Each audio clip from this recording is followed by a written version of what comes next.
Hi, everybody. It's episode 461 of PodQuest. Hey. Hey. It is Wednesday, June 14th, 2023. I am Chris. With me is Drootin. Hello. And Walnut. I'm here. How you guys doing? Well, you know. Tired. I'm doing. You guys are both just full of energy today. I mean, you'd think after doing nothing all for like 4 days, I'd be more energized. No, I as soon as nearing the end of work, I started to feel extra sick.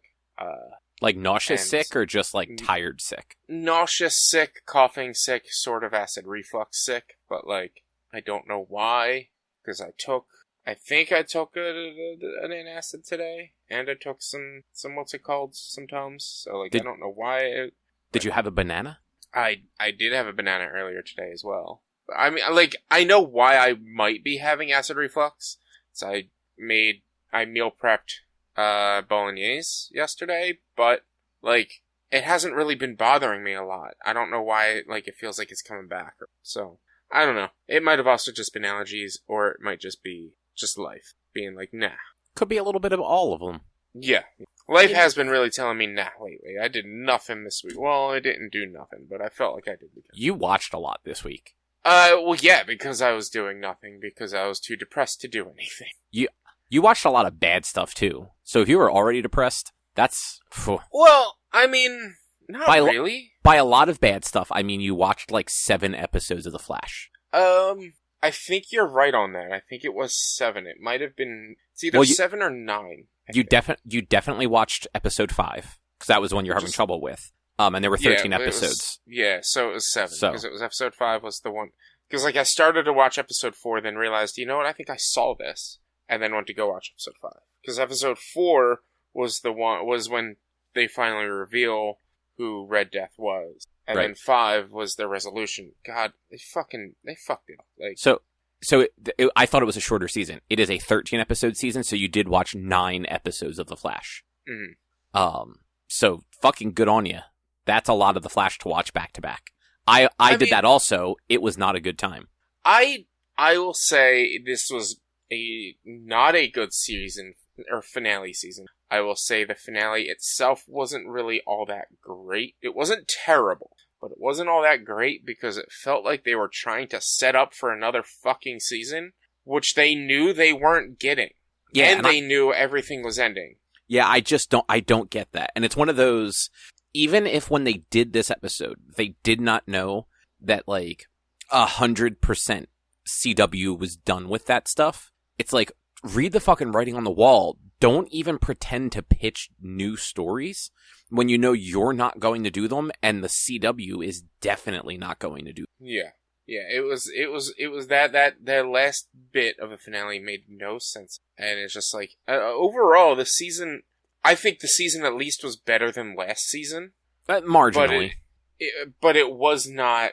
It didn't hold a candle to pre-Crisis seasons. It really, that's where the show fell, is after Crisis. Yeah, I don't disagree with that, and...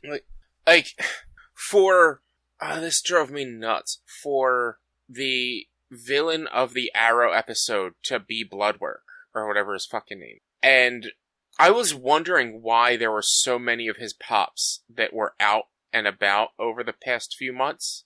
I'm like, he was like 3 seasons ago. I don't understand why he's around so much. Well, I mean, now that makes sense. He was the series finale.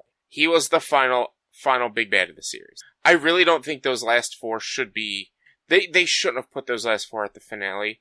Like, it fit timeline-wise, but I feel like maybe that whole storyline should have happened at the beginning of this season, and then they should have had a wrap-up season afterwards.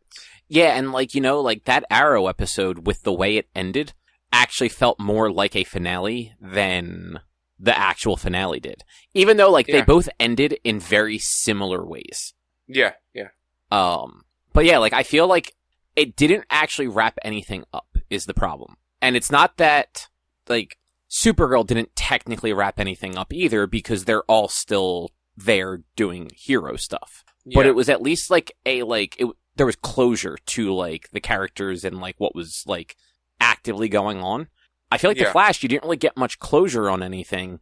You just got, it was a lot of just very very simple resolutions, like, oh, Keone is she is going to teleport her consciousness away, which is just going to leave Caitlyn, who we all thought was dead. Yeah, but that's the problem with the writing of this past few seasons, was they didn't really have anything to wrap up, because each season had 4 different storylines, 4 different A beats going on in the season that they would wrap up within 5 episodes of each. Like, there was no actual overlooming threat or anything like that, because they kept wrapping it up and then kept pulling back the same fucking speedsters over and over and over to fight Flash in an event. And like, on top of that, like the final speedster confrontation, like, it was bad. Like, it was uneventful. I understand that, like, there's all these people that technically have powers, but like, they made all of those villains that were like major villains look like cake compared to some of the just like one-off, like, shitty ones that they've had to face over the last couple of years by like these people that are like not all that impressive, just taking them out like they were nothing. Yeah. And like the fact that what's her face, Cecile, she was flying at the end at like super speed. Like, yeah, she was flying, yes. But like, I understand wanting to bring back all of the evil speedsters in like some way. Like, that makes sense. And like, bringing Tom Cavanaugh back is like, that's the right thing to do. Like, he was involved with the show for so long as both a good guy and a bad guy. But the way that they just kind of like had everyone else take care of them, I'm like, you should have just let Barry beat all of them. Like, yeah, have Reverse Flash be the last one, because he is actually the biggest threat.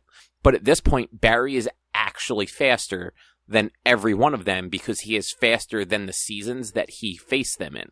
So, yeah, like, it really should have turned into like a whole, like, Barry gets them, because to showcase what kind of a hero the Flash has become and who Barry has become, like, it should have turned into him saving the world, not one last time, but saving the Speed Force finally, and saving his group, and realizing, like, I need my team, but I also can save my team. Because that's always been like an issue with Barry in this series, was, I don't know if I can do this without my team.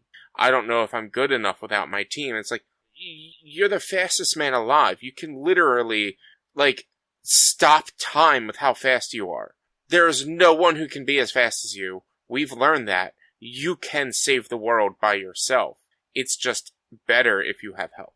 Yeah, like, what they should have done was have... I mean, like, this is all in retrospect, and I'm sure it's easier said than done, but what I would have liked to see them do, I guess, is have different threats that were not the speedsters have the rest of the team occupied. This way, like, everybody gets their little moment to do something cool, but have Barry have to be the one to stop the 4 big bad speedsters before finally confronting, like the person pulling the strings. Like, here's have Cecile against Thinker. Have Mark and Keone go up against Deathstorm. Have what's her name? Allegra go up against frickin' Cicada or something like that. And still keep Reverse Flash, even though they used him so many fucking times. Keep Reverse Flash, keep the evil Speed Force, and have Reverse Flash fight Nora. Or, you know, maybe not actually include her, because you fuck up the timeline way so much by saying we can't fuck up the timeline. What is she doing back in time to save the world? You can't tell me that your characters don't remember 20 years from now what happened 20 years ago and what's supposed to happen right now, because it's happening at the same time. But your character can come back in time to stop something that's happening at the same time. Yeah, and then hold her infant self. And yeah. So, like, I don't mind the Nora thing. I think you're right. I think Nora going against Reverse Flash, especially because there was that weirdness where she was almost, like, confiding in him a few seasons ago. Mm-hmm. I think that could have worked well, and have her lose to him, and have Barry, like, show up at the last minute. But, like, it would have just been kind of poetic, where you have, like, Reverse Flash gets saved for the end, because, like you said, he's been used over and over, and he is Barry's, like, actual, like, arch nemesis. It's like Lex Luthor. Like, he is Barry's Lex Luthor as far as this show is concerned. Mm-hmm. But, like, have him take down Zoom first, and then Savitar, and then Godspeed, and then have that moment where, like, he finds out that his future daughter is in trouble, and Reverse Flash, being Reverse Flash, thinks that he is faster now that the other 3, like, fake avatars have been defeated and reabsorbed or whatever. And have Barry just, do one of those, like, kind of like he did at the end of, I don't think it was last season, it might have been the season before, where he actually just embarrassed Reverse Flash. Mm-hmm.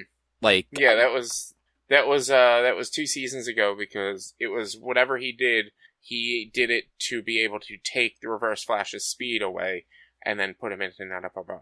Yeah, and he just, like, he was so much faster and Reverse Flash just couldn't figure it out. Mm-hmm. I was sad to see it go, but I'm happy it's over, because it just hasn't really been good the past few seasons. Yeah. I will give it credit. The Arrow episode, while the villain sucked, it was nice to have that dynamic back and actually give closure to a bunch of other characters. Mm-hmm. Because, like, you figure, like, Arrow didn't get a proper send-off. He died in the middle of the event crossover. And in the... Well, yeah, he died... Yeah, he died in the middle of the event, and then there were still, like, 3 episodes left of his show. Yeah, exactly. But you figure he died, and he died in, like, the first episode, I think, of Crisis. Was there alone. Like, I think it was just his future children with him or something like that.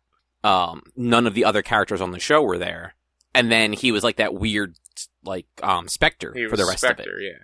So, like, there was never that moment of, like, characters coming to terms with the fact that, like, he was dead. You got that a little bit in that episode of The Flash, though. Mm-hmm. Also, the other thing I'll give him credit for is the big villain for the final episode. I kind of liked how they did that.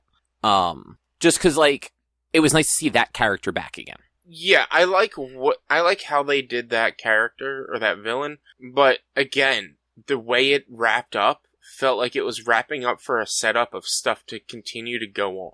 Exactly. Like, it wasn't necessarily executed well, but I'm glad that they used that character. Yeah.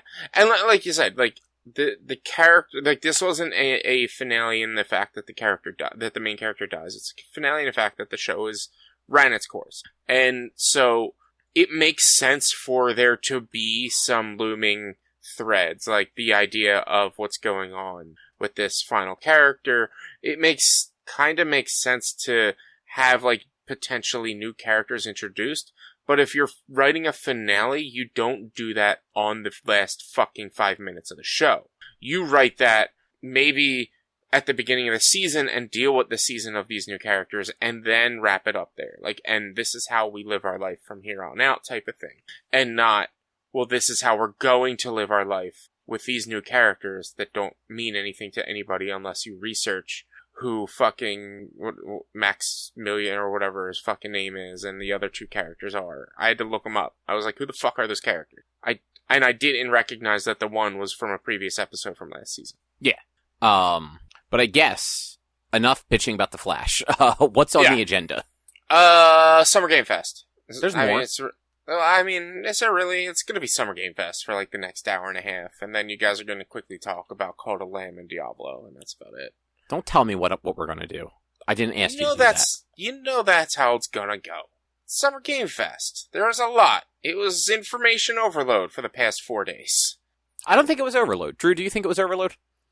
I mean, there's a lot on that doc. I've looked at basically nothing. Yeah, so to be fair, I have most of these things I don't have anything to say about. I just put them down in case anything jumped out at you guys. Dude, on the outline, there is every game, you put a list of every game shown at 2023 Summer Game Fest. I have been scrolling that thing for the better part of like a half hour, and it's still going. Yeah, no, so to be fair though, that includes like all the weird sideshows too, like the Wholesome Direct, Devolver Digital, which, if nothing else, I highly recommend watching Devolver Digital. It's like 20 minutes. They just have fucking fun with it. They made fun of like 90s like mascot platformers, and the AI craze, and it was great. Mm-hmm. But yeah, like Devolver Digital, the PC Gamer Show, the Future Game Show, like there's so many like of these like little side ones that have kind of always been there. That's included in that IGN list that like And a lot of those games don't matter. This list really is. It's showing. It has Neon White on here, which Neon White came out I think a year or two ago. I think there's DLC coming, right? I guess. Probably. I don't know. Be I on guess. there then.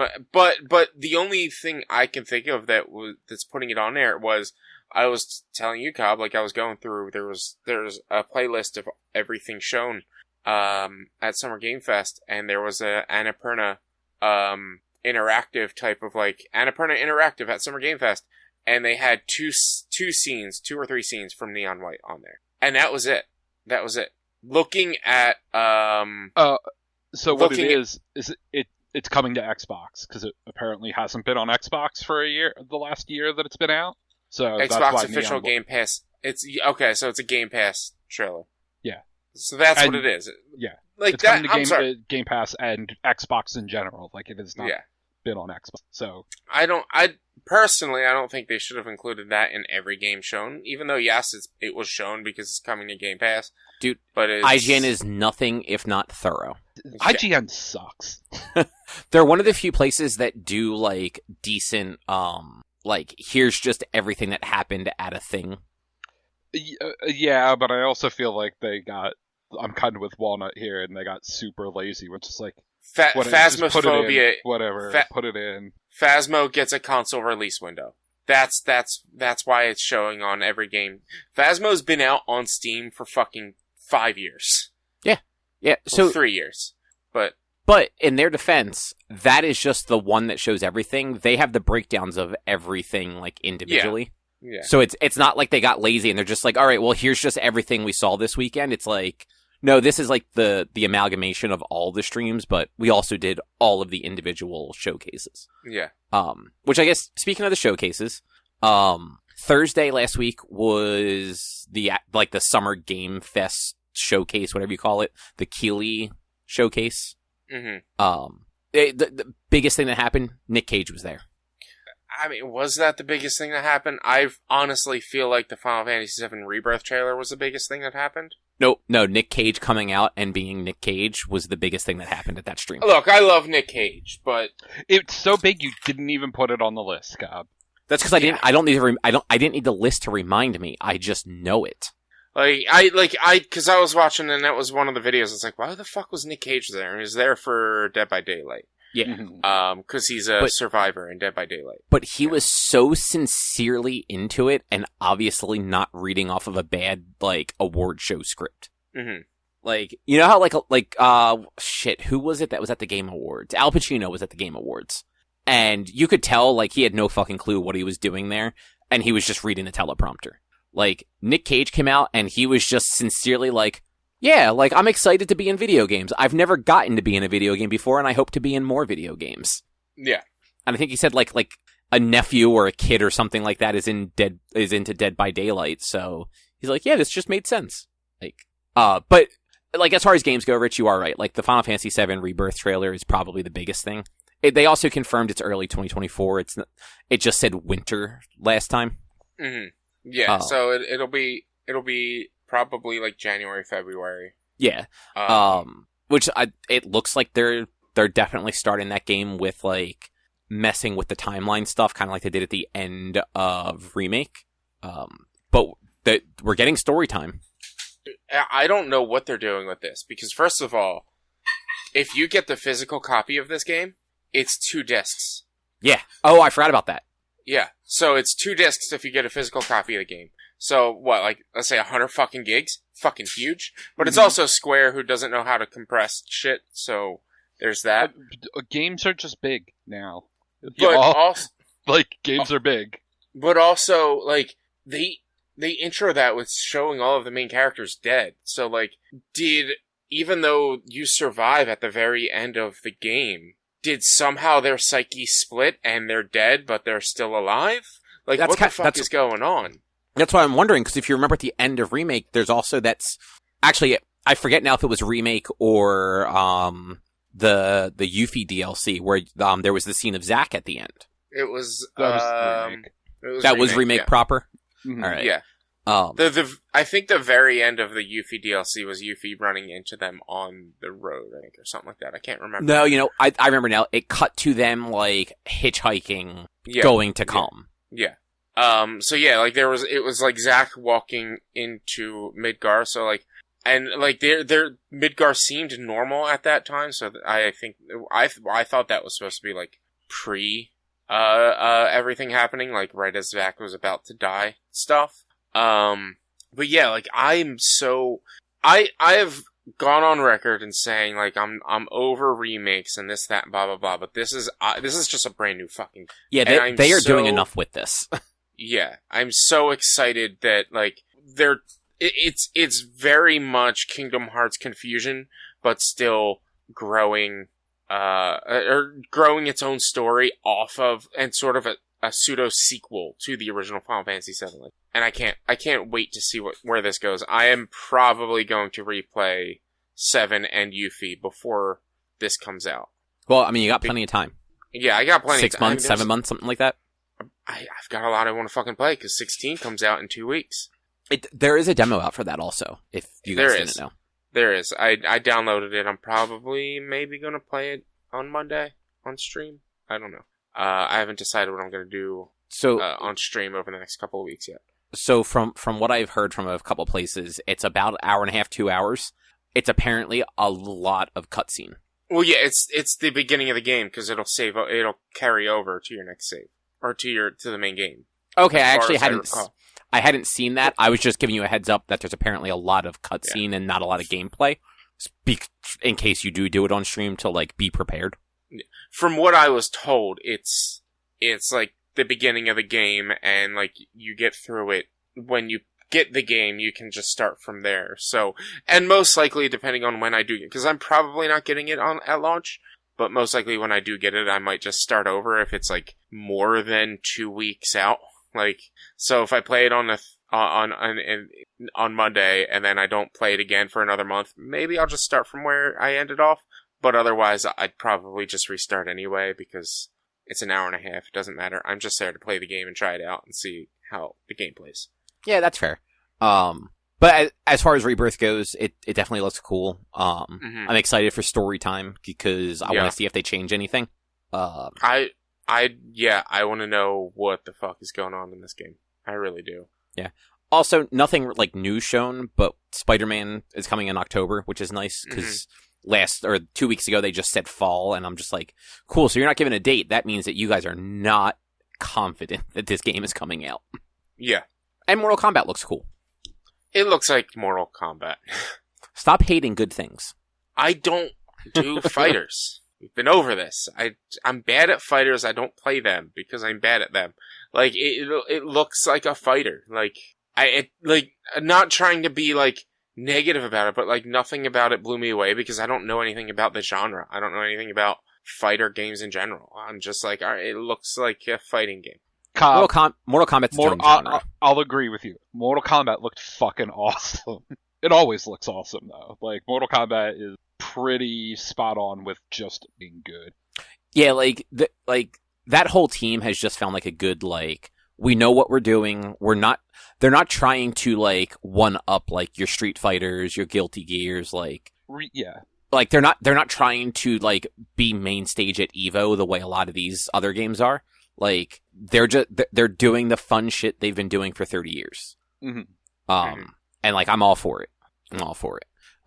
Was there anything else at that Summer Game Fest showcase that jumped out at either of you? Sonic, of course. Sonic. It's gonna be so bad though. You don't know that. It's a side-scrolling Sonic. You can play as multiple characters. When was the last side-scrolling Sonic made by Sega that was good? I gotta look. Generations. Rich, I thought you never played Generations. I have never played Generations. I've heard nothing but good about Generations. I thought Generations was one of the ones not fondly looked on. But it's hard to tell because there have been so many Sonic games. I mean, Let's see. Where's Sonic Mania was good, but it was like they literally hired like a fan who like made like ROM hacks basically to like make a good Sonic game, and that guy's not working on this one. Let's see. According to Google, it's gotten a 4.7 for Generation. Out of 5 or out of 10? Out of 5. So 8.5 out of 10 for IGN, 8 for GameSpot, 7 for Eurogamer. Steam has it at like a 90-something% or something like that. Like, it is... I mean, that was 2011. I don't think there were many side-scrollers since then that came out.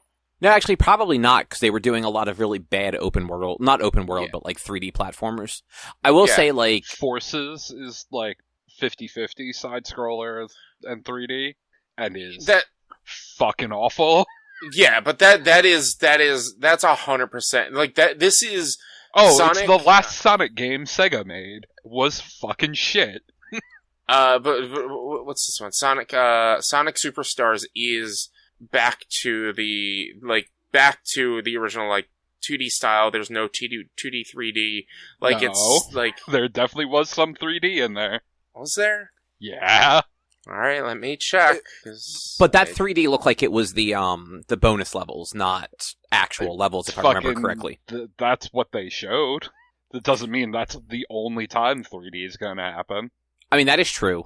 I would like to believe that the game sticks to the 2.5D aesthetic, at the very least for, like, the levels. But you have stuff like Sonic 06 and Sonic Unleashed that show that, you know, when... Unfortunately, they have wronged us enough in the past by showing, like, trailers for a Sonic game, and you're like, oh, that actually looks like a really cool Sonic game, only for it to come out and be like, oh, the really cool stuff you showed us was only the first level. And then Sonic turned into a were-hedgehog, and everything was bad. Yeah. Though, I will give a little bit of credit. Sonic Frontiers is fun, but it's not a side-scroller. It is just, like, an open-world, like, run-around-and-do-shit Sonic game, which, on paper, shouldn't be fun. And, like... That game definitely has its issues with not being not robust enough, developed enough. Like, there's not enough to do in the world. It's very kind of empty and open, but, like, it's still fun. Anything else from... That's good. Yeah. So, I've watched this I just watched the trailer. The core gameplay is side-scrolling. That's what I think, too. And yes, you had the 1, 2 to 4-second segment where it's forward facing, like you're like grappling from point to point or some shit like that. Who even really knows what's going on there? Because you don't know the game. That is bonus levels. 100% that's bonus level shit. Like, that is not core gameplay mechanic. That's the hope, at least. They would have showed more of that if that was going to be more of it.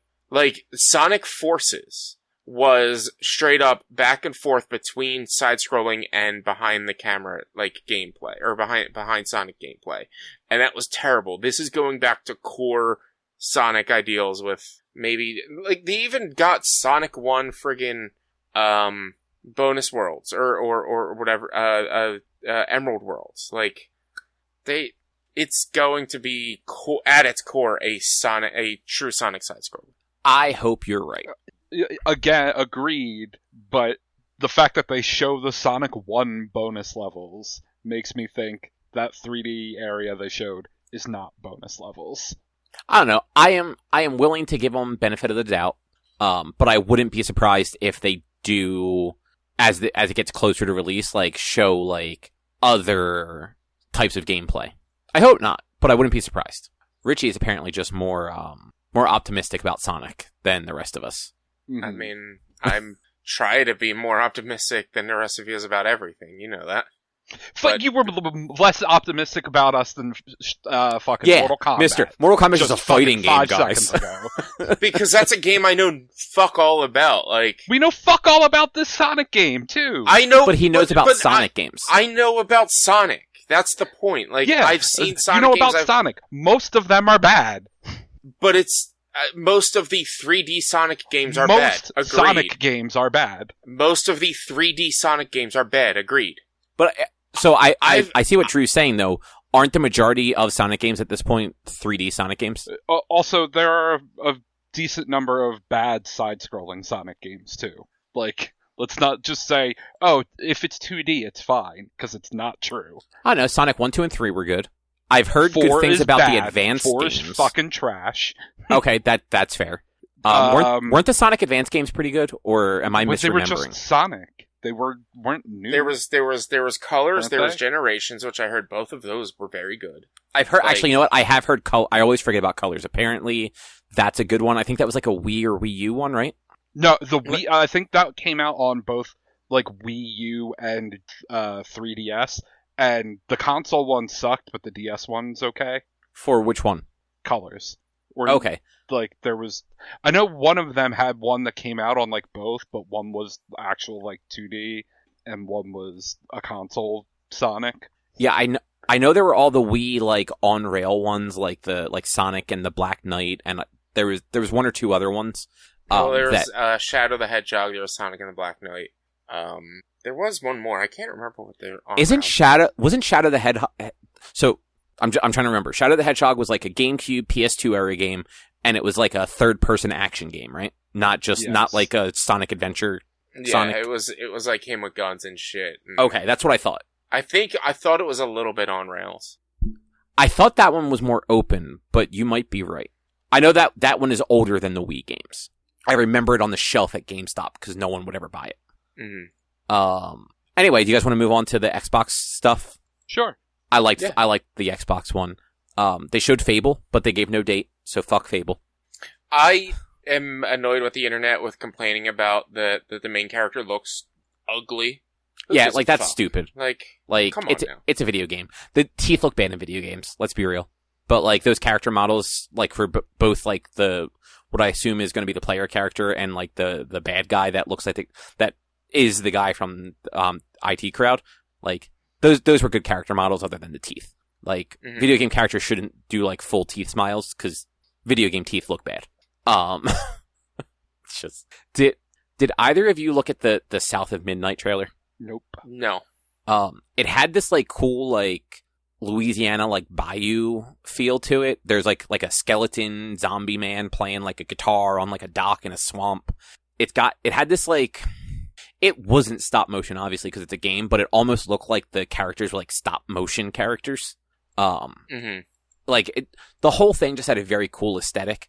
I don't think it had any actual gameplay in it, but I am curious to see what that game ends up being. According to Steam, it's action, adventure, fantasy. So that narrows it down. Yeah. Jesus. Look, I'm just reporting the news here, okay? I appreciate you doing due diligence. I also started that statement before I read what it said. Yeah, I like that. You're just like, according to Steam, it's all right. It's like, fuck, that's what it is. And then you guys are not going to give a fuck about these. Metaphor Fantasio. Super excited for it. It's the game by the Persona team that was announced a while ago. And then they also announced Persona 3 Reloaded, which is like a remake in the Persona 5 engine of Persona 3. And a Persona 5 tactics game with now like listen, grid-based tactics. Listen, mister, I care about that Persona 3 Reloaded because Persona 3 was one of the few Persona games I played that I really liked. And I'm sure Drootin cares about Persona 5 Tactics because he loves tactical games. I do love tactical That games. is true. So you can't sit here and say we won't care because these are things that we care about. And I want to like, I keep thinking about getting into the Persona games, but then They're it's like, too anime they're for like you.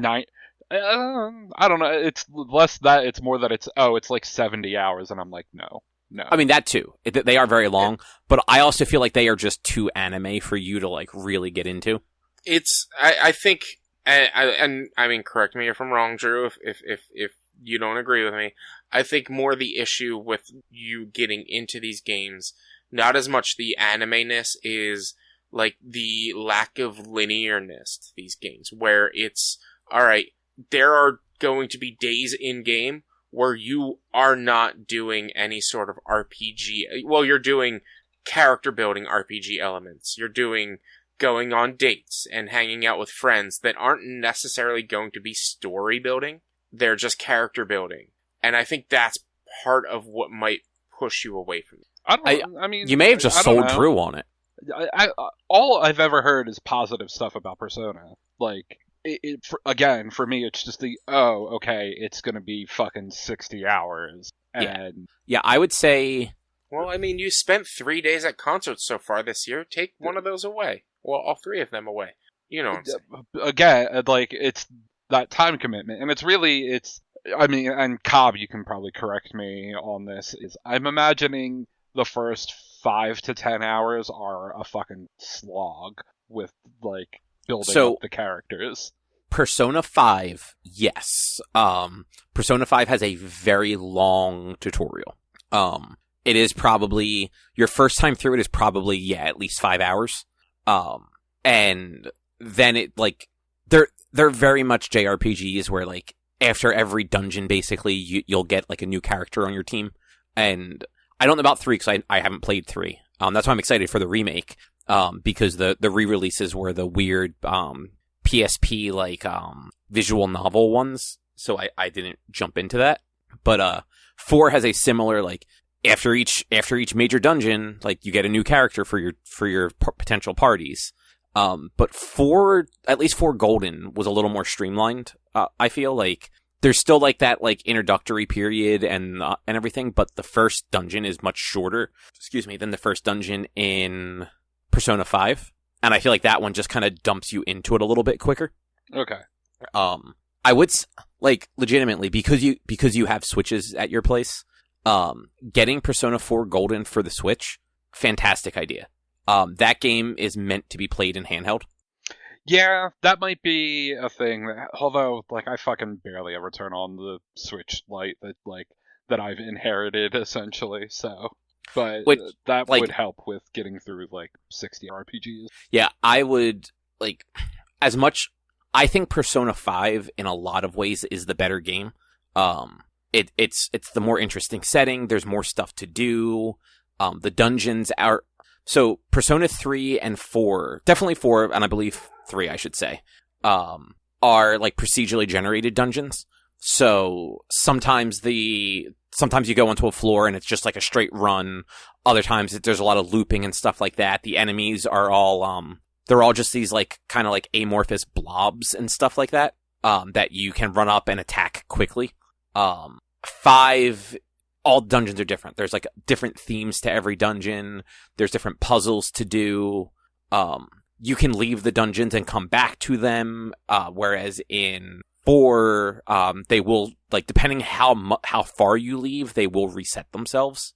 And, like, the game definitely puts some hurdles to just, like, stepping away from dungeons. It's very much got, like, you have to be in certain rooms to save, like, safe rooms, essentially. And if you leave the dungeon world, whichever game you're in, it makes the day move forward. And every dungeon, you have a set number of real-world days to complete them. It is very hard to not get them done in time. Generally, in Persona 4, you can do every dungeon in a single day. You don't have to, like, you can go in, do a bunch of grinding, get to, like, one of the, like, save levels, save the game, leave, and then, like, leave the whole thing, because that's, you'll get re-healed, you can buy more items and everything, and then go back in, like, the next day. And Persona 5, you just need 2 days. And the game tells you, like what your cutoffs are. It's like, you have to finish this dungeon by this day. So, like, it's not like a guessing game or anything. But, 4, I think, is just a little more streamlined. And I played it on PSP, and it's the perfect handheld game. I would say, if you do look into it and you do get it, it's worth getting one of, like, the spoiler-free, like, timeline guides on, like, GameFAQs. It's all those guides generally are like recommendations on what to do each day, so that you can, like, make the most of it and not go, like, stumbling around, like, wasting your time on the social links and stuff like that. 'Cause like Richie was saying before, like, a big part of those games are, like, the relationships, and you get bonuses with characters both in your party and non-party characters by, like, upping their level. But if you just go hang out with somebody and they're not ready to level up, you're essentially wasting that day by, like, hanging out with somebody who's not ready to level up. Versus there's probably 1 or 2 other characters that if you went and hung out with them instead, they'd level up and you'd get, like, a new ability with them. Mm-hmm. And okay. the game doesn't do a great job of like telling you that or making it obvious like how to kind of go about it.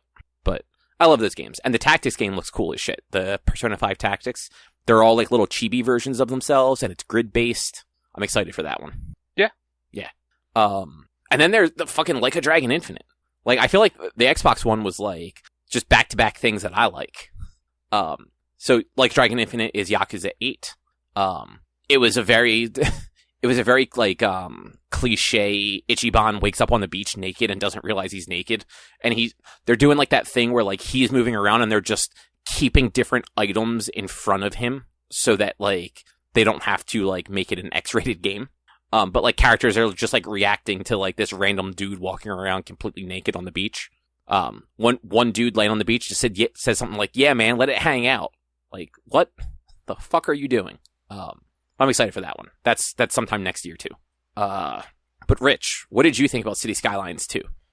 So I mean, they've been showing things for CS2 for a while. They've been gearing up for it. This was the first actual gameplay trailer though, which looks like they're going in the right direction with a lot of different things in the series in the game. I'm excited to see that it looks like some of the DLCs that really made the game more fun are going to be in that game base. Like the parks DLCs and things like that. It really looks like they are adding better control over the city building and city planning and things like that as well. That it's on my Amazon wish list, and I'm gonna pay $90 to get the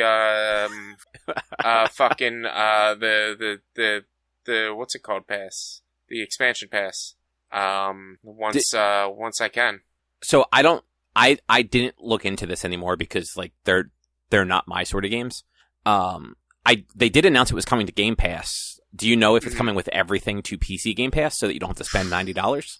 I'm assuming the PC Game Pass is going to be vanilla. And if you want the rest because it's how Game Pass works in general.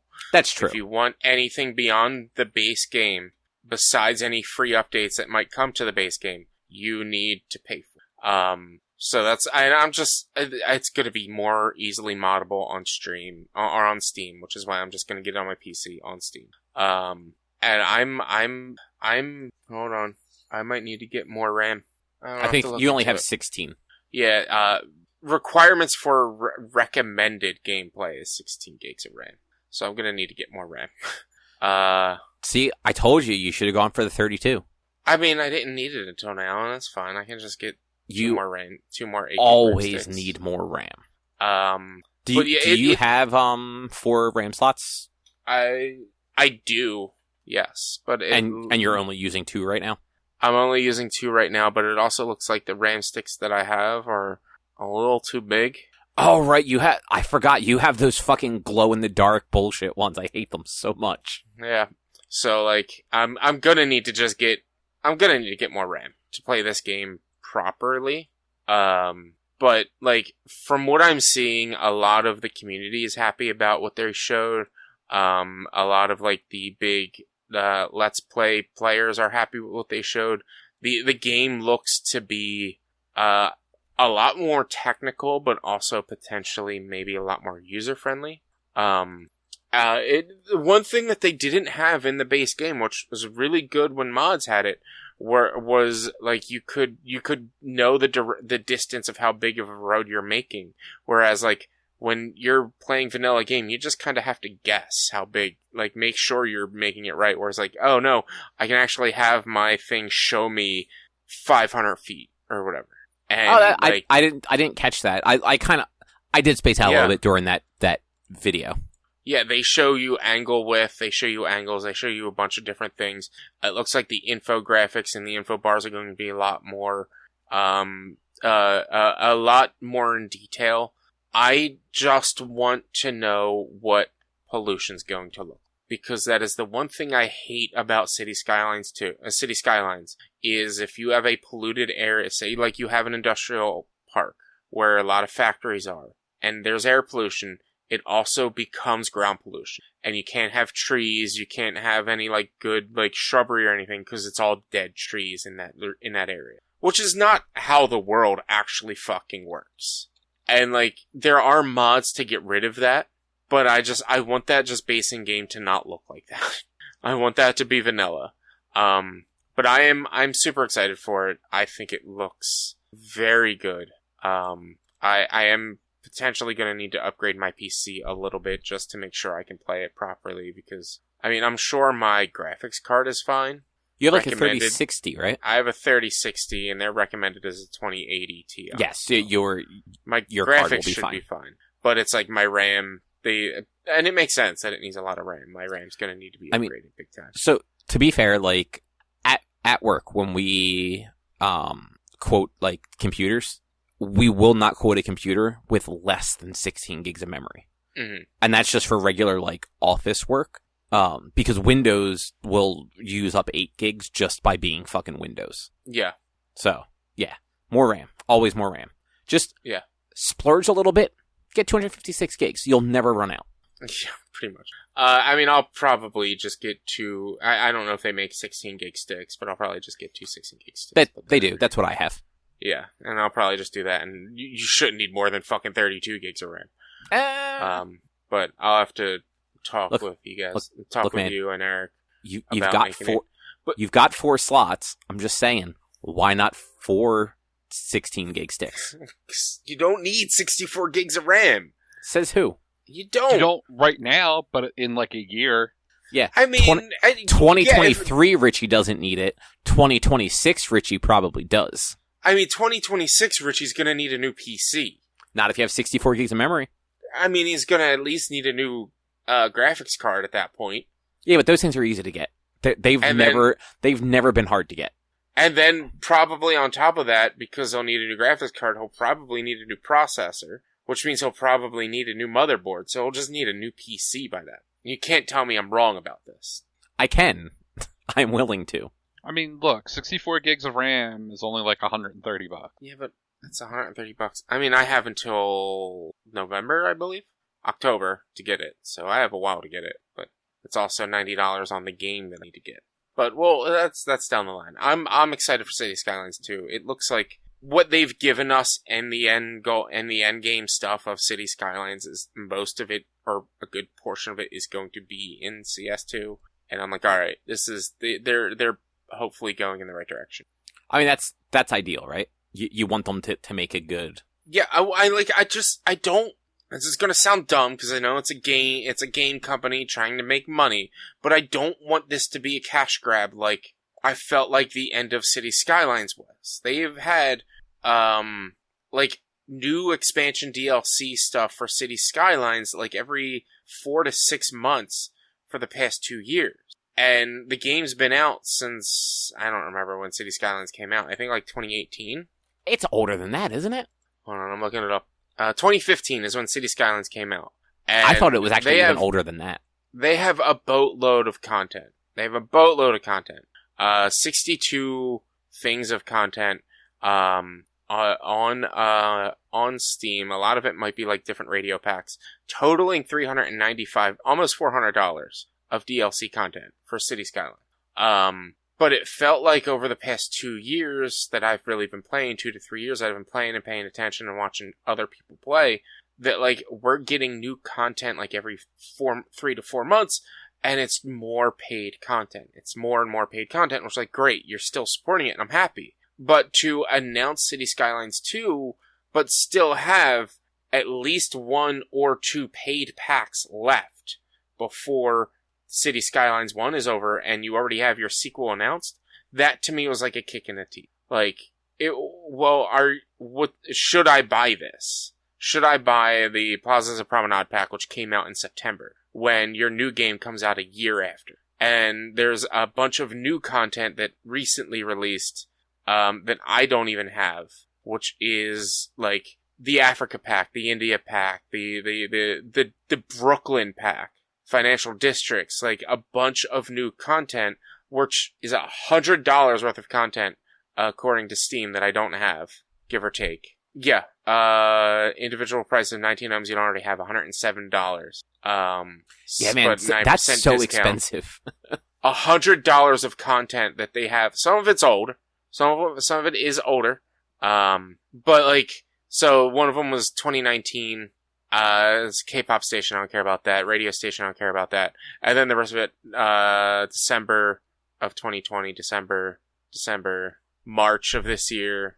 Like, it made me mad. It made me mad to see, like, we're getting all this new content with the new game that was already announced when you're releasing this new content. So I'm like, it looks like a lot of the core game mechanics, not really like the map packs and content packs, are going to be in the base game. But yeah, we'll see.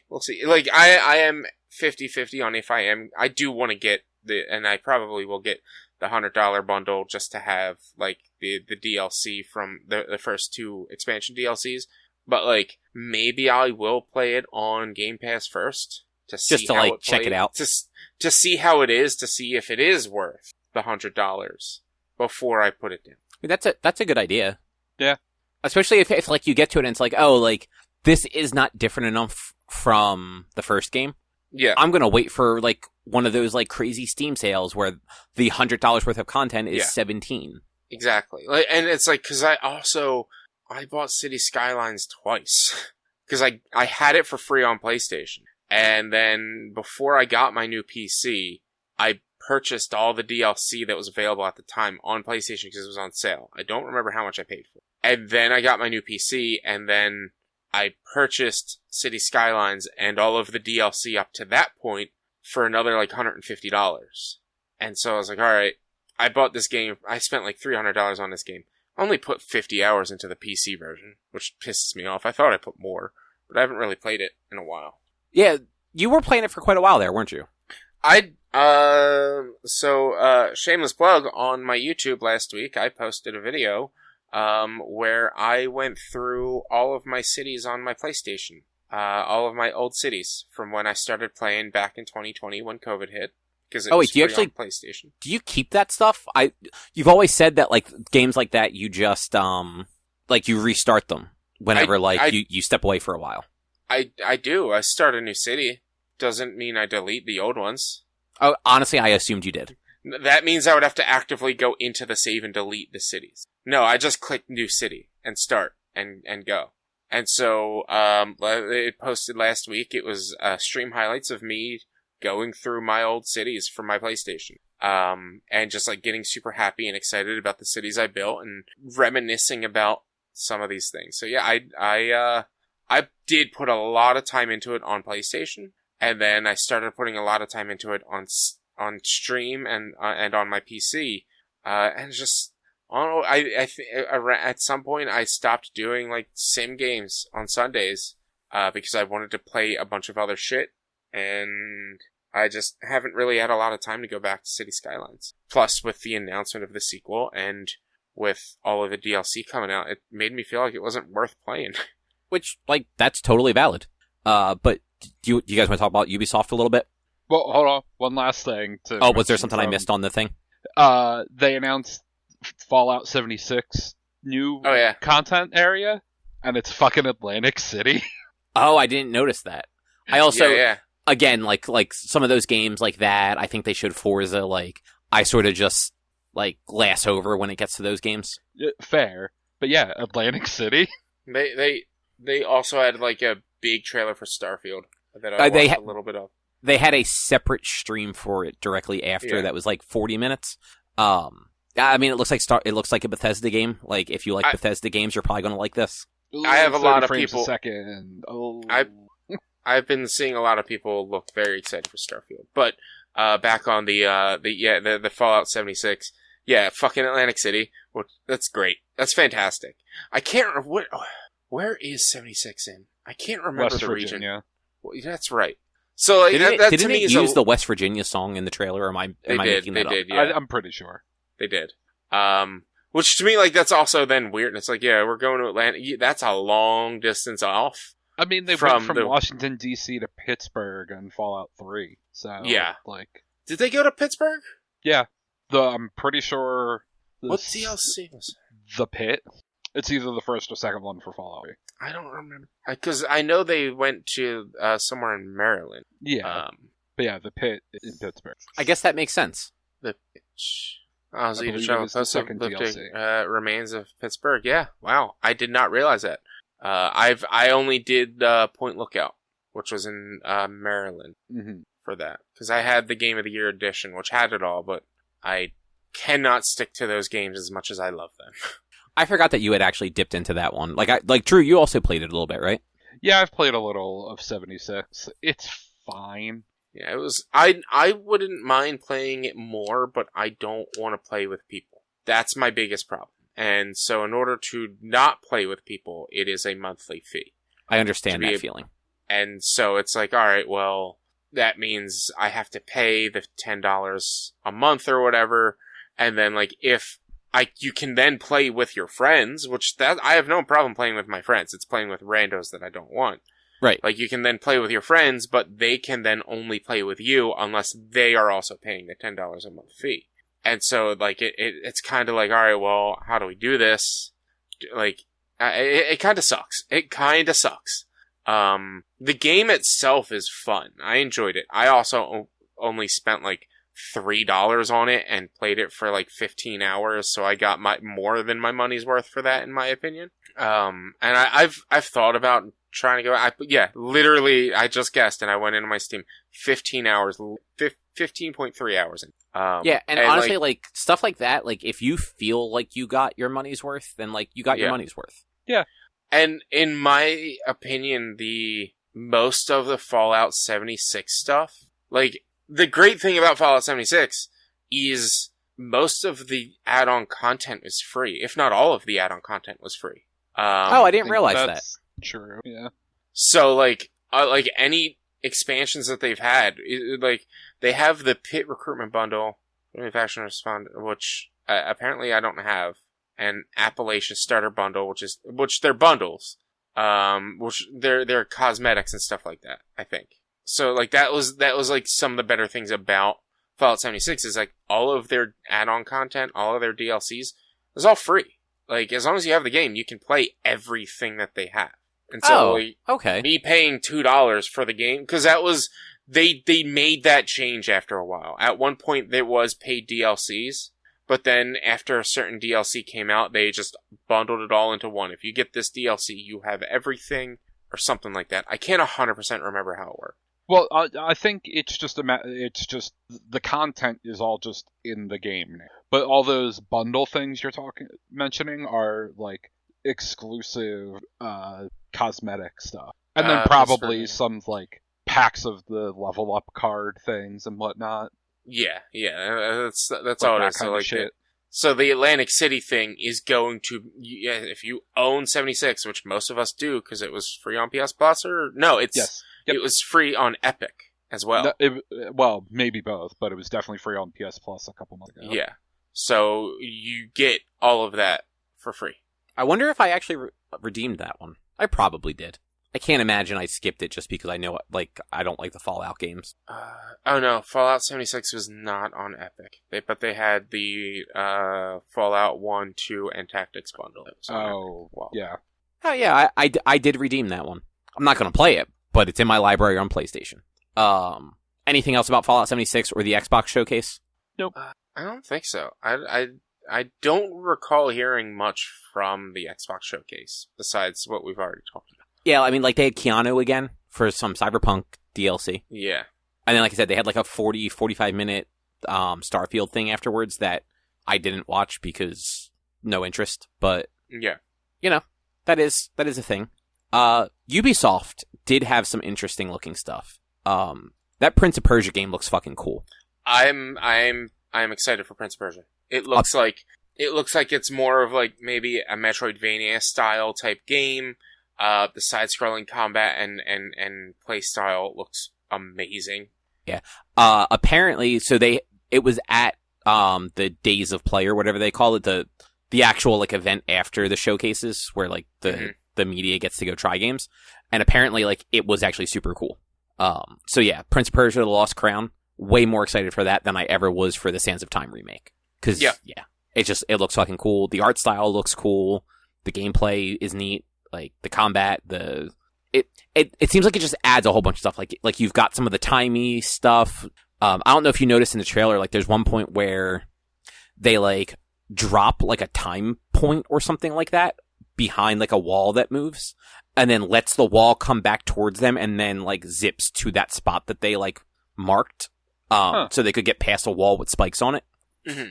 Like it was a really cool like game mechanic from the look of it. So I'm interested to see how all that ends up like functioning. Yeah. And then how about Star Wars Outlook? I didn't see anything. I didn't see like anything for that. So it's like, actually called... really the only thing I heard much about from Ubisoft was Prince of Persia and Skull and Bone. That was really all I've heard anything about from that. So most of their stuff was shown other places earlier, but they showed more at theirs. So the Star Wars game is actually called Outlaws. When Eves came out, that was the game that like he announced. Like, you know how he always comes out for like the one last thing. He did that, and he stumbled at the end, and he called it Star Wars Outlook. He said it, and then like you could see the look on his face where he's just like, I said the wrong thing, and then he just smiles and like walks off stage. But it actually looks cool. I have a feeling it's just going to be another Ubisoft game though. Like, you're going to climb some towers. Eventually your character is going to become a Jedi, even though at the beginning they're definitely not. It had the one thing I really liked is at one point, you're running around on a planet, like doing like third person stuff. And you get into your ship and you take off, and it hides the loading screen in clouds, but it's a really cool effect of like taking off from a planet and then entering space. And you actually have space like control and combat from the look of it. Whether you can just always do that, who knows, but it's at least part of some missions. So that, like, I will be interested to see more of that, whether it's just more Ubisoft, like, tower climbing shit or not, who knows. And then there was Avatar Frontiers of Pandora, which was announced forever ago. It actually kind of looks cool. Like, Rich, I know you said you didn't really see anything else. Drew, did you see the trailer for this by chance? I saw literally nothing from the Ubisoft thing. All right, so the Avatar game, it's the blue avatars. You play one of the blue avatars who was abducted by the humans, I guess pre the first movie, and trained to use human weapons to kill your own people. And then 15 years later, something happens, I guess during the events of the second movie. Something happens, the humans, like, evacuate the facility that your character's being held at, and you get freed, and then have to learn how to go be a blue avatar person. Do either of you remember what the fuck they're called? Because I do not. The Navi. Okay, thank you. I knew they had a name, and I was drawing a blank. But it's like space Far Cry with, like, blue people and the weird flying bat creatures that, like, you tether to with your head tentacle. Mm-hmm. You have sex with to fly them. Yeah, exactly. So like it's probably not going to be like the best game, but it looks kind of cool. And if it gets good reviews, I might actually give it a shot. Mm-hmm. And then I forget if I feel like they showed these games before, but they showed off the 3 Assassin's Creed games. Remember when they said they weren't doing one Assassin's Creed game a year anymore? Yeah, they're going to wait 3 years and then do 3 at once. Yeah. I was going to say, they never said they wouldn't do 3 at the same time. Yeah. Jesus Christ. So one of them is a VR game. One of them is a mobile game. And the third one, Mirage, is the actual console game. And I bet you they're all going to coincide with each other, and you need to play them all to really understand everything that's going on in the real world of this game world. But none of them are going to directly attach you to the real world of this game world. So the VR one, at least, you apparently can play as Ezio, Altair, and Connor. So that one's at least going to be weird. I forget what the mobile game was about. Mirage actually, like, it looks like a more traditional Assassin's Creed, like pre-Origins, where it was more, there's actually like a stealth mechanic again. Apparently basically since 3, it's been less about stealth and more about just combat. So it's back to combat is more of a last resort. Like, they want you to do more of like the stealth kills and stuff like that. So like, that would be cool if we get like an Assassin's Creed game that's actually an Assassin's Creed game again. Who knows? And then the last thing that I think we're all in agreement is not actually going to happen. Skull and Bones is getting a closed beta on August 25th to the 28th. Like, No. that's not actually going to happen, right? Like, they're going to, like, postpone it or cancel it or something. I mean, I am signed up for the beta, so we will see what happens. But you're probably right. It's fake. Yeah, like, I feel like this is the game where they're just gaslighting everybody, so every couple of years they have to come out and be like, oh yeah, we're doing a thing. Here's a trailer. Here's like a group of dudes with an acoustic guitar singing a sea shanty. Oh, you guys didn't watch this. So the trailer, they had like 5 dudes on stage, one of them with an acoustic guitar, singing a fucking pirate sea shanty while like the game was in the background. Mm-hmm. It was actually very great.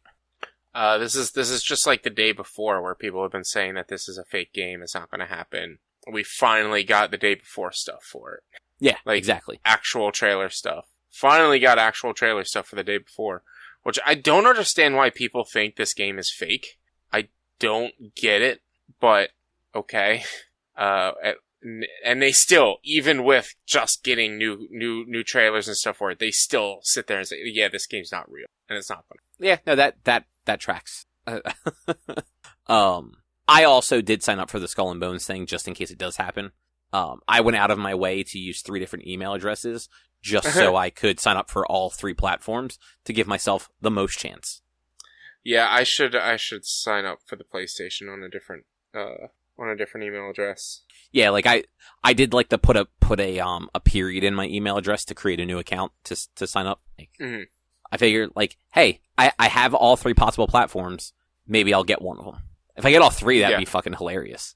But yeah, I didn't watch anything after the Ubisoft one. I scrolled through what Capcom showed, and nothing interested me, so I skipped it. Did either of you look at the list of stuff? They really only did Dragon's Dogma is really the only important thing, but like we've known about that sort of, like they've talked about it recently, but like there's a new trailer or something, a deep dive trailer is what they're calling it. I didn't really hear anything else from Capcom.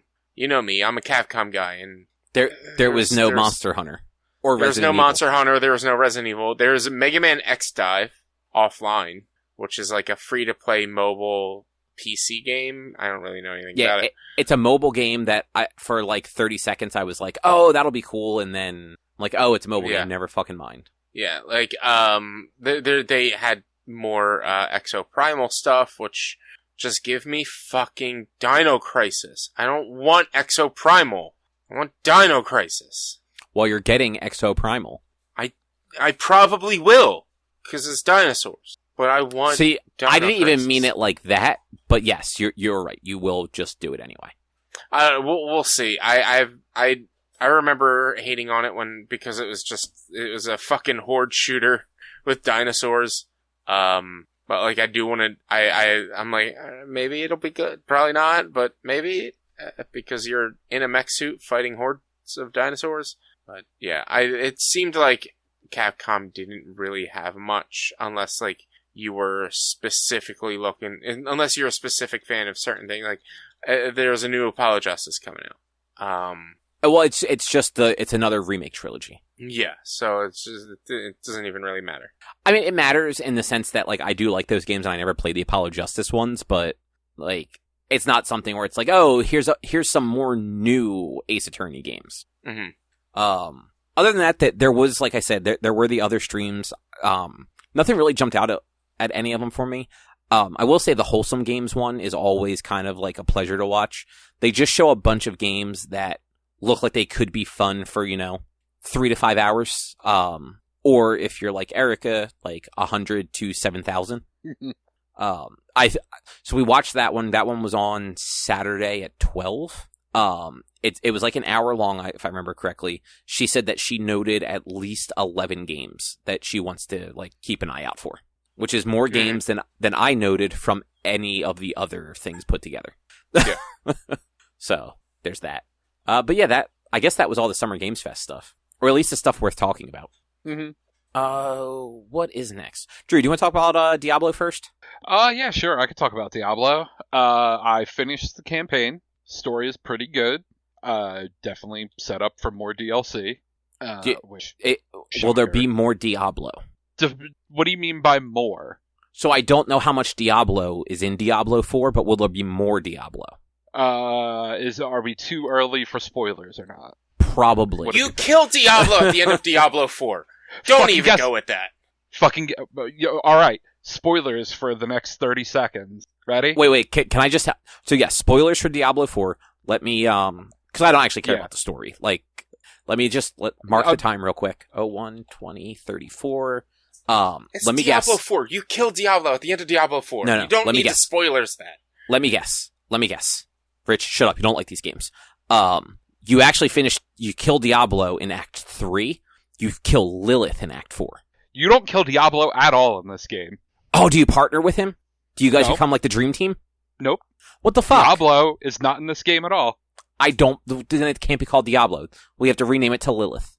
Alright, well, Diablo is definitely at the very end. But you don't fight him? Nope. So Diablo is dead right now. From the end of 3? Yes. So he's been dead for like 50 years? I guess. I don't know when this game takes place. It's supposed to be 50 years after 3. I mean, but Diablo was dead at the end of 2, leading into 3 for how, I think it was like close to 100 years or some shit like that. Like, Diablo always starts dead, besides Diablo 1. Diablo is not alive during 2 and 3 and 4, Fair. And then comes alive throughout the game, and then you kill Diablo. So, he's a statue in the end. So is Lilith trying to resurrect him or something? Or does he have nothing to do with her plans? Lilith is trying to take over Hell. She's actually trying to take Mephisto's powers to become, the new primeval. Mephisto's power, the guy that you also kill and destroyed the Soul Stone of in Diablo 2. Yes. Is he alive? Sort of. But you destroyed his soul. What was the point of the Soul Stone? So destroying the Soul Stones in Diablo traps them in Hell. They cannot leave Hell anymore without the Soul Stone. So, did either of you play the demo for 4? Yeah. Or the betas, rather? Yeah, we talked about it. Do you remember the wolf that you talked to? Yeah, in the weird forest thing after you have to kill the girl's mom. Yeah, that's Mephisto. Oh shit, really? Yeah, not who I expected that to be. Yeah, I thought it was gonna I thought it was like an ally because of the way they were helping you. I mean, they do help you, and they are an ally, but they're Mephisto. Yeah, which means they're not really an ally. Like they're out for themselves. Yeah, I mean, the angels are also kind of out for themselves a lot of the time throughout the Diablo stories. That is true. Everybody kind of sucks in those games. Yeah, pretty much. But yeah, no Diablo, though they very well set up for, Diablo being summoned or respawned or something in whatever next content thing. Have you started a new character yet? Yes. Oh, so this is another cool thing that they added in this one. I didn't realize, because I started a new character before I finished the campaign with my first one, but any characters you make after you finish the story, as you're going through the character creation, there's just a checkbox you can mark to just skip the story content. Yeah, I thought I mentioned that to you. Maybe I forgot. Maybe you did, maybe you did. I saw about it, yesterday. Yeah, Rod Ferguson was on a podcast.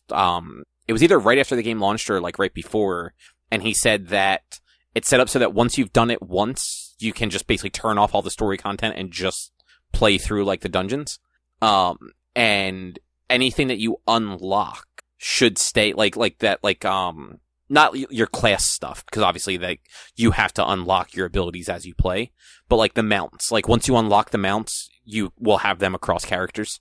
Yeah. Okay, you did mention that. I forgot that you said that about the story. I didn't realize it was just checkbox, okay, story, and we're just going to spawn you in the first main city. You don't keep, everything. You keep the waypoints for, the major cities, but not all of the waypoints. Which makes sense, The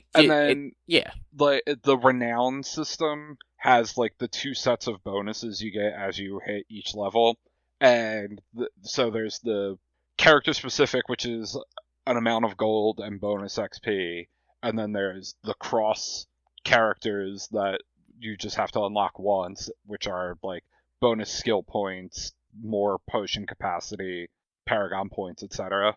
And those carry over from character to character.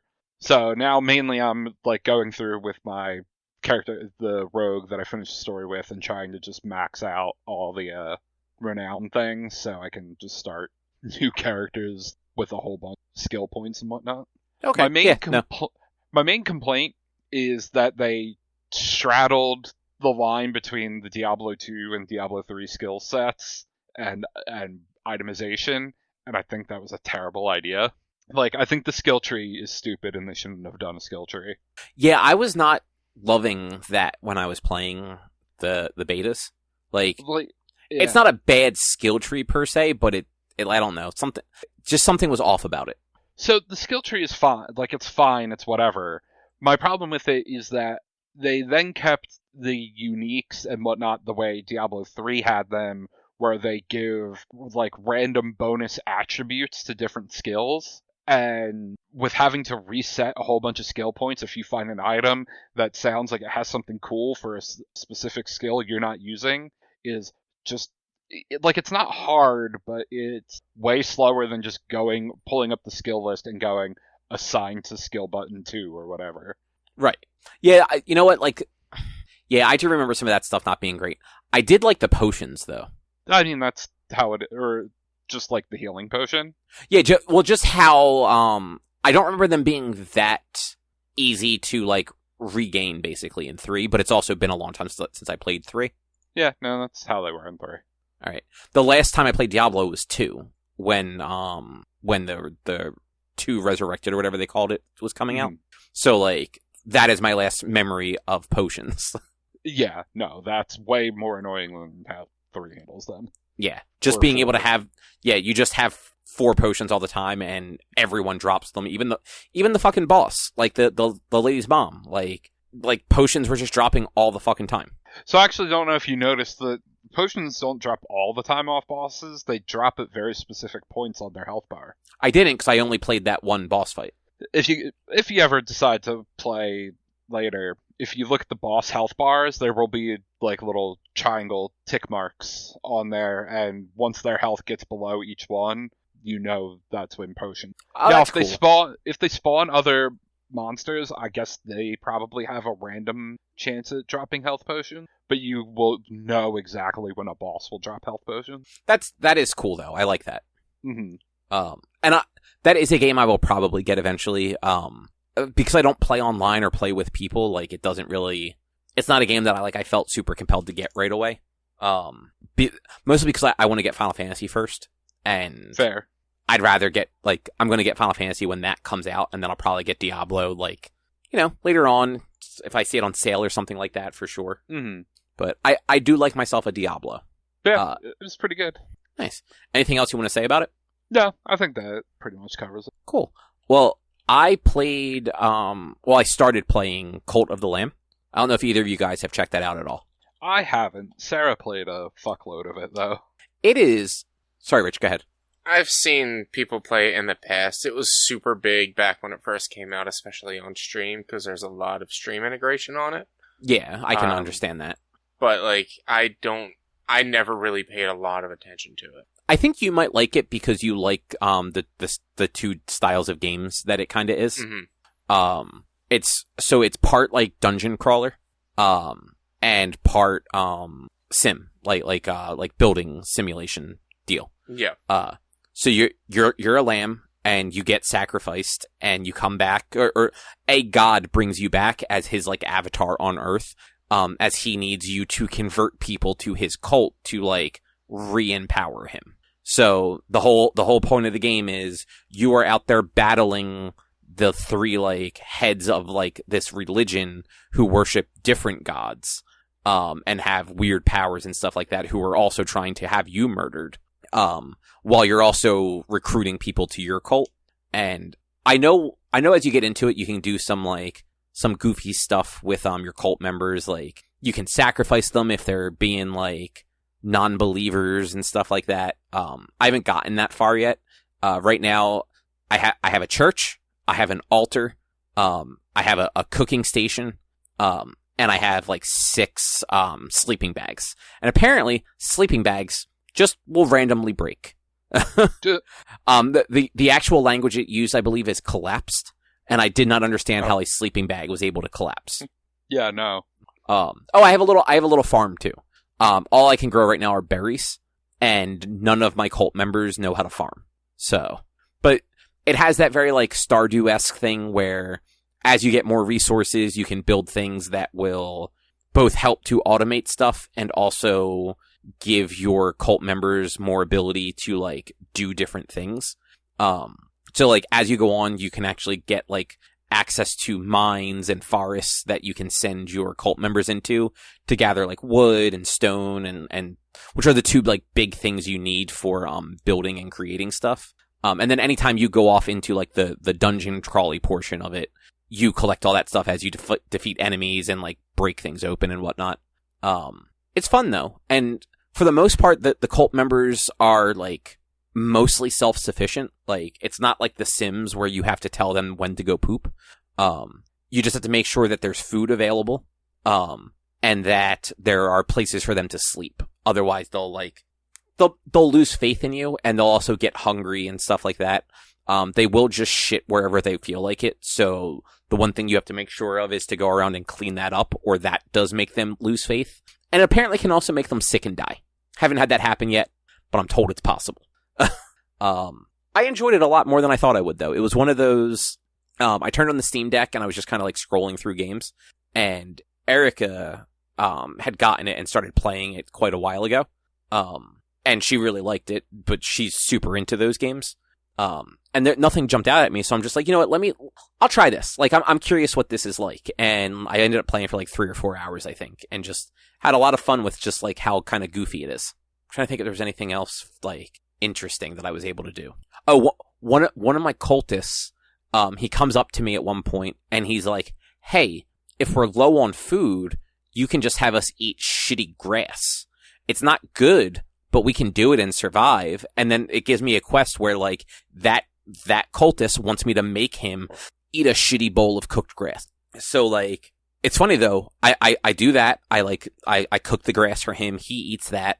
But then later on, like I had made more than one of them because like there were just extra like grass. So I just made all of it. He ate another one and he got like a negative reaction. Like his faith went down because he was upset that he ate, grass. I'm like, motherfucker, you need to make up your goddamn mind, or you will be the first one I sacrifice when I have the ability to sacrifice. But yeah, it was fun. I do think it's a game that you would probably have fun with. Yeah, I've been interested in it. I think, is it on Game Pass? I don't think so. Maybe. I don't think it's on Game Pass. Let me, I can double check real quick. I'm checking now. No, it's not. Okay. It goes on sale a lot though.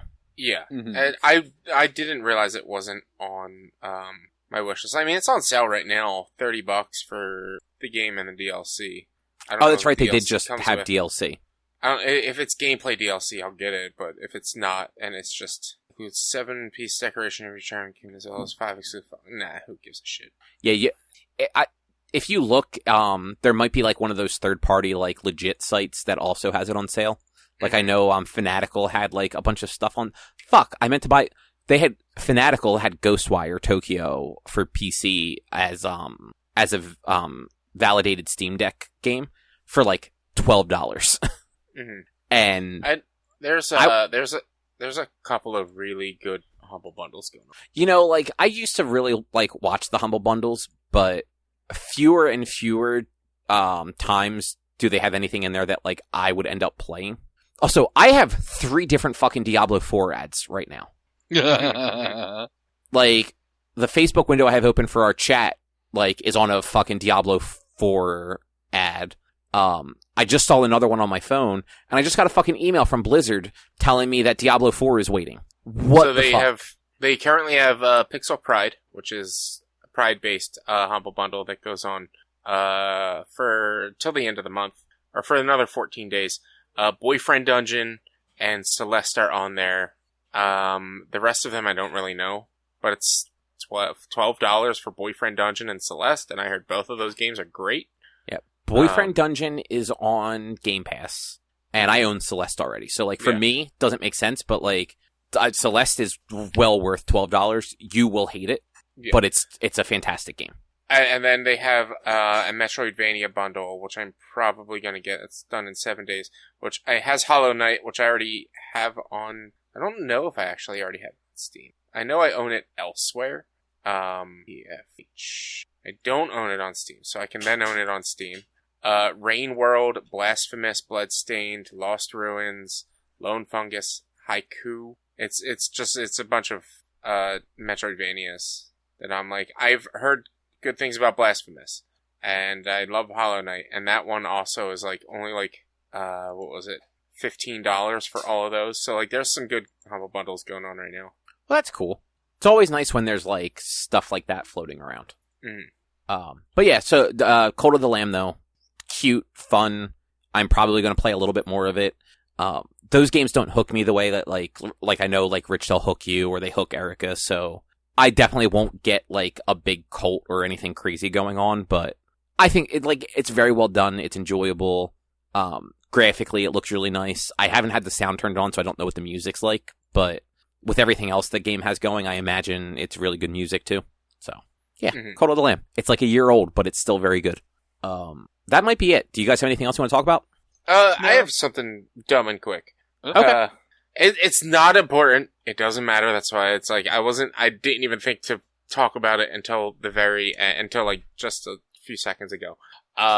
Y'all, everyone who listens, everyone who pays attention, even you guys here, should do me a favor and go to my Twitter at @B_Walnuts and interact on my daily tweets about Critical Role simul-streaming. Because Twitch has but banned simul-streaming on their platform. Critical Role is their biggest, highest grossing channel. And Critical Role will simul-stream on both on Twitch and YouTube. So, I love Critical Role. Y'all know this. I love D&D stuff. But, it's the facts of the matter that if I were to go on Kick and YouTube and Twitch all at the same time, they could remove or they could revoke everything, which also would then charge me $25 to cancel my contract for affiliate, which is also fucking bullshit. So I technically cannot simul-stream, but their biggest channel does, and I think it's bullshit that. So out of curiosity, do they get to skirt around it because they don't claim to be streaming? Theirs are VOD. It's still a stream. It's still a live. They're not live streaming, but they're still streaming. It still goes up at the same time, and it's still labeled as a stream. Like, it is not a VOD that you can change. You can't scroll through the episode. It is still live. Okay, it's just a pre-recorded live event. If that makes sense. Yeah, no, that does. That is stupid. Yeah, but yeah, I mean, like, unfortunately, they don't give a shit about anybody that doesn't make them millions of dollars. So no. They're going to let Critical Role and like big streamers do whatever the fuck they want. Yeah. Real quick, out of curiosity, on the YouTube video, do they do the like premiere thing, or is it just, oh hey, it's up at 8 p.m. or whatever it is? It goes live at the rewind. No, it's the same thing as a live stream on YouTube at the same time. Okay, so they do the premiere thing. Yeah. You can't. I've never actually checked it on YouTube, but I get notifications for both YouTube and Twitch, and that is the point. Like, you cannot simul-stream, and it's all of the changes that Twitch made last week. People were pissed off about the what's it called? The sponsorships, which although they have said they have reversed, they still have not changed that in their TOS. So you could still get in trouble for having too much of a sponsorship on your stream. They said that they turned it back. They didn't, but there's a bunch of other bullshit that they added, like the fact that if you have money in your account and you end your affiliate agreement, they will charge you $25 to clear out the account and give you the rest of the money. Yeah, that is just kind of shitty. Like all the way around. Yeah, and then the simul-streaming bullshit, you can't they've even mentioned, like, go ahead and simul-stream, we don't mind, and then took that away, like, 2 months later. And I am considering, and probably going to be at least doing 1 day a week on Kick, but I just found out that Kick is now going to be, holding back bitrate and video quality on people with smaller viewer counts.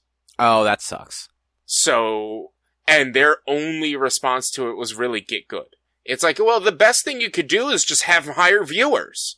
All right, well, promote me so I can get higher viewers then. No, that's on you. Yeah, exactly. So it's just, it's now turning like, all right, well, should I just do YouTube and Twitch? Like, once a week do YouTube instead of Kick. I was going to do Kick and YouTube simul stream at the same times throughout the weeks. But like, I want everyone to be accountable. And if they're going to say that you can't do something and potentially affect small streamers when they do it, it needs to affect your big streamers as well. And I know they don't care because Critical Role makes them all the money, but every day I'm tweeting about this. Every day I'm tweeting this. I think tomorrow will be day 6. I mean, good for you. Or maybe today was day 6.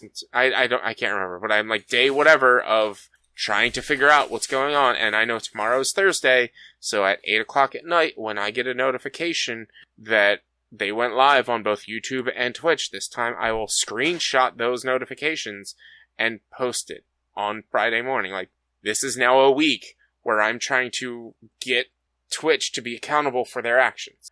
Like I said, I love Critical Role. Y'all know this. Critical Role is great. I watch them all the time. I support them. I just bought one of their shirts. It was their Pride shirt. A lot of the proceeds go to their foundation, which is I think they're sponsoring a Pride foundation. I can't remember what this month. I love Critical Role, and there's nothing against them. This is all about Twitch. But I am tagging both Twitch and Critical Role whenever I post these, because Critical Role knows what they're doing as well. They are a big giant fucking corporation at this point that makes tons and tons and tons of money. So if they know what they're doing, if they know that they're doing wrong and they're still doing it, it's kind of bullshit. I'm making sure you both know, y'all are like fucking taken away from the small people who would actually benefit from doing a simul stream. But is Critical Role really doing anything wrong? No, they're not. It's Twitch's that's doing the wrong thing. Well, I mean, you literally just said Critical Role is. They are by simul streaming and breaking terms of service. 100%. They are breaking the TOS. But okay. I don't believe what they're doing is wrong, because you should be allowed to simul stream. Okay. Yeah. Maybe that's what maybe they have a contract that says they still can. What's that? Sorry, I was coughing, so I'm all hoarse now. Maybe their contract says that they still can simul stream. Like, maybe they had a pre-existing contract. Maybe, but that's bullshit. If you're going to take it away from everyone, you got to take it away from everyone. But I agree, but that's not how the capitalism works. I know. It's favoritism. And it's nepotism. These people make them millions and millions and millions of dollars. And so we're going to let them get away with the thing that we're not going to let the people that make us little money can do. Yeah, because it is very stupid. I agree. It is. Twitch has gone downhill.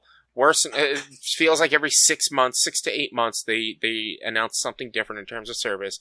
They announce something different in one thing or another that pisses people off. And like, they do nothing about the bot raids. And then I know a streamer who got bot raided back in March, who just recently became partner, and they are threatening to take away his partner because he reported the bot raid, but they don't think his viewership is legitimate. Yeah, see, that's fucking stupid. Yeah. This dude gets 50 plus viewers a stream. He streams 3 or 4 days a week for at least 5 or 6 hours. He makes them decent money, but they're not gonna listen to him. No. And they're going to lose him if they keep doing this. Like, it's not his full-time job, but it is his part-time job, and he is losing money because they are threatening to revoke his partnership, and like, they are saying that he is breaking the rules by having bot viewers, but he got bot rated 2 months ago, reported it, and y'all did nothing about it. Yeah, and that is a fucking problem. Yeah. Mm-hmm. Yeah. Twitch just is not doing great, so follow me on Kick, where right now, at least once a week, I'll be live streaming on both Kick and YouTube. Probably Thursdays, or maybe a different day each week. Just because I don't want to be known for just being a Sea of Thieves streamer on Kick. That's valid. Yeah, I'll be doing Sea of Thieves every Thursday from here on out for a while. For Thieves Thursday with a couple of people. And so it's like, all right, well, if I'm just doing Sea of Thieves every Thursday on Kick, maybe I should switch it up and play different things each week. Yeah, I mean, that seems like the right method to build an audience. Yeah. But is that where we're going to wrap it up? Yeah. It was just a call to action sort of thing. Like, hey, interact with my tweets. If I remember tomorrow, I will grab your most recent tweet and throw it into the actual show notes. Just retweet it on OneQuest as well. You have access, don't you? I actually don't right now, because of some reason I lost that. I think I had to reset my phone. Well, I never just sign back relogged into it. I don't know. I don't know. I need to get back onto the social media game on all my socials, because I you're have a fucking really dropped... slacker. No, I've just not been... I was doing really good on it for a while for both OneQuest and Brose and myself, and posting every day for each of them. And then it just like...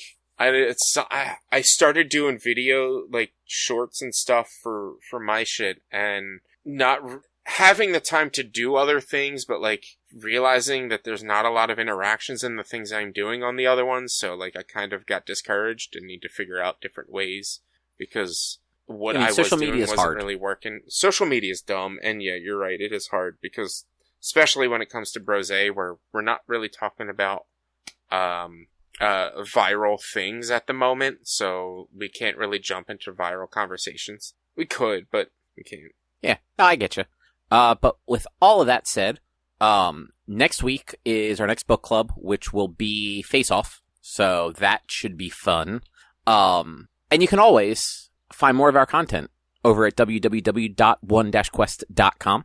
You can also help us out by supporting us at patreon.com/onequest. If you can't support us there with dollars, though, you can go to your favorite podcast platform, Apple Podcasts, Google Podcasts, Spotify, Stitcher, a whole bunch of places. You can rate us, review us, subscribe to us. All of those things help. We are also on social media, facebook.com/onequestonline or at @1_quest on Instagram and Twitter. Our YouTube channel is youtube.com/onequestvideo, and you can always send us an email to social@one-quest.com. And Rich, I know you were just talking about your streaming stuff, but you want to go ahead and plug that stuff again? Twitch.tv/b_walnuts, or like, I think it's like kick.com/b-walnuts. Man, this guy doesn't even know his fucking streaming platform yet. I don't know why it goes hyphen, even though my screen name is underscore. You can search me on Kick, b_walnuts, and you'll find me. I recently just done a whole new rebrand of all my profile pictures and things like that, so you should be able to find me easily. Check me out on Twitch and Kick, where I variety stream Monday, Tuesday, Thursday, and Sunday. I'm probably taking this Thursday, the 15th, still off, but you can see me on Sassy Sarcasm and Runner 22 streams while we play Sea of Thieves. But I will be back maybe on Monday, most likely on Monday, if not Sunday morning, because it is Father's Day. Oh shit, that's right, Sunday is Father's Day. Thanks for the reminder. Yeah. But with that, we will be back next week with something else to talk about. Thanks for listening. Bye. See you.